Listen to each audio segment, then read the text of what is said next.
So here we are then, we're down to the final round in the BTCC. Let's have a little bit of a talk about the track, let's have a little bit of a talk about the timetabling for the final weekend of the season, and let's talk about the title permutations, as well as the British element that always likes to surprise everyone, the weather. And we'll start off with the track. Brands Hatch Grand Prix circuit is going to be our venue for the final round of the BTCC in 2024. Historic finale. We've seen so many different title battles over the years. Ones that stand out for me, for example, are was it 2019 when dramatically Dan Camish, who was in title contention up to the final lap of the final race, had a suspension failure. But this time around, it's not going to be Dan Camish in contention. His teammate is, but we'll get onto that in a moment. But either way, the lap records around here are set in qualifying by Tom Ingram in 2022 and by Ash Sutton in the race in 2023. These two could potentially fall down over the course of the weekend, but having had a look at the forecast, it's anybody's guess, really. That's because here in the UK right now we're having a lot of showers and storms just coming in and going out and coming in and going out. And whilst the Saturday, according to the Met Office, shows a less than 5% chance of rain during the day's action, overnight there is a high chance of rain up until around the time of BTCC Race 1.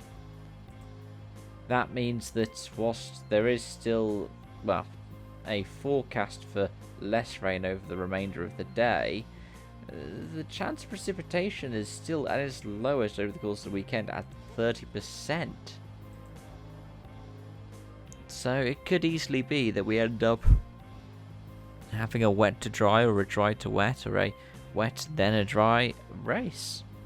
It could be all sorts, and it's one of the things I love about the BTCC is the unpredictability of the British weather. And I alluded to the timetable and schedule earlier. Qualifying will start around 3:30 PM on the Saturday and ending about 4:30 PM. But then on the Sunday we have the different support series as well as the BTCC. We have both Porsche series, the Carreras and the Sprints. We have the F4s.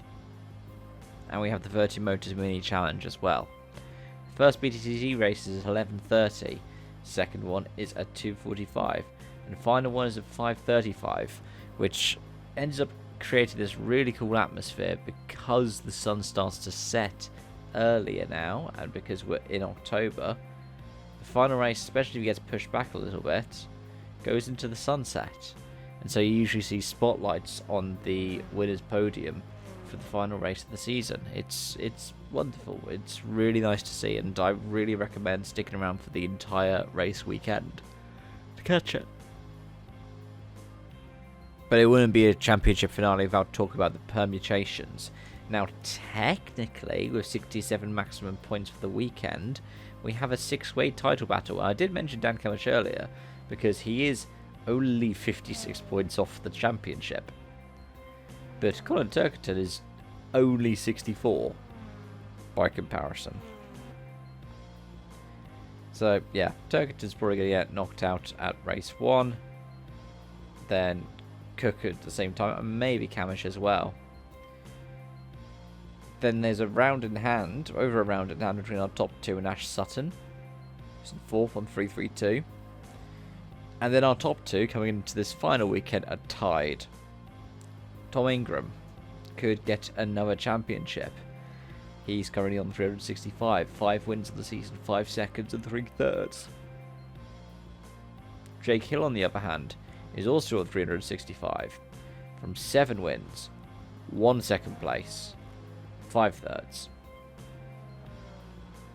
If Tingram wins 2, and then fails to finish, then Jake Hill gets second in the rest of them, and the fastest laps and pole positions go the way that they need to. It would go to Ingram on countback. Such is the nature of the BTCC. I mean, it's not only that as well, but the other championships are, well, for the works teams, a little bit undecided. The independents have already gone to Aaron Taylor-Smith and Powermax Racing, with Mikey Doble also taking the Sears Trophy. But yeah, in the Manufacturers Championship, BMW are only 4 points behind Ford. Though, Ford are just under 90 points clear in the Teams Championship from Bristol Street Motors. In theory, Ford could walk away this weekend with no championships. Or all three. BMW could walk away with 2. And